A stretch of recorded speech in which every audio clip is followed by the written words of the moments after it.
আপনি যদি কারো দরজায় নক নাই করেন তাহলে কিভাবে বুঝবেন সেই দরজা আপনার জন্য খুলবে কি খুলবে না? মানুষ আপনাকে হাততালি দিলেই আপনি কাজ শুরু করবেন এমন ভাবনা চিন্তা থেকে বের হয়ে আসেন। আপনি যদি ভেবে থাকেন যেদিন বের হলে রোদ লাগবে না, বৃষ্টি হবে না এবং আপনার গায়ে ঠান্ডা লাগবে না, সেদিনই আপনি কাজ করতে বের হবেন, আপনার ভুল ধারণা। প্রত্যেকটা মানুষের জীবনে সুযোগ বারবার আসে না, সুযোগ লুফে নিতে হয়, সুযোগ তৈরি করে নিতে হয়। আপনি পারবেন না, বারবার চেষ্টা করবেন। আপনি যদি চিন্তা করে থাকেন আপনি সেদিনই গাড়ি নিয়ে বের হবেন যেদিন সারা শহর জুড়ে ট্রাফিক সিগন্যালগুলোতে সবুজ বাতি জ্বলে থাকবে, সেটা ভুল ধারণা।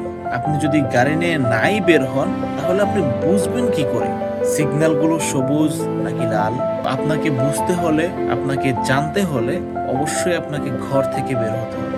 রোদ কিংবা ঠান্ডা কিংবা বৃষ্টি কোনো কিছুর অপেক্ষা না করে নিজের কাজে মনোযোগ দিতে হবে। আপনাকে সবার আগে ঘর থেকে বের হতে হবে।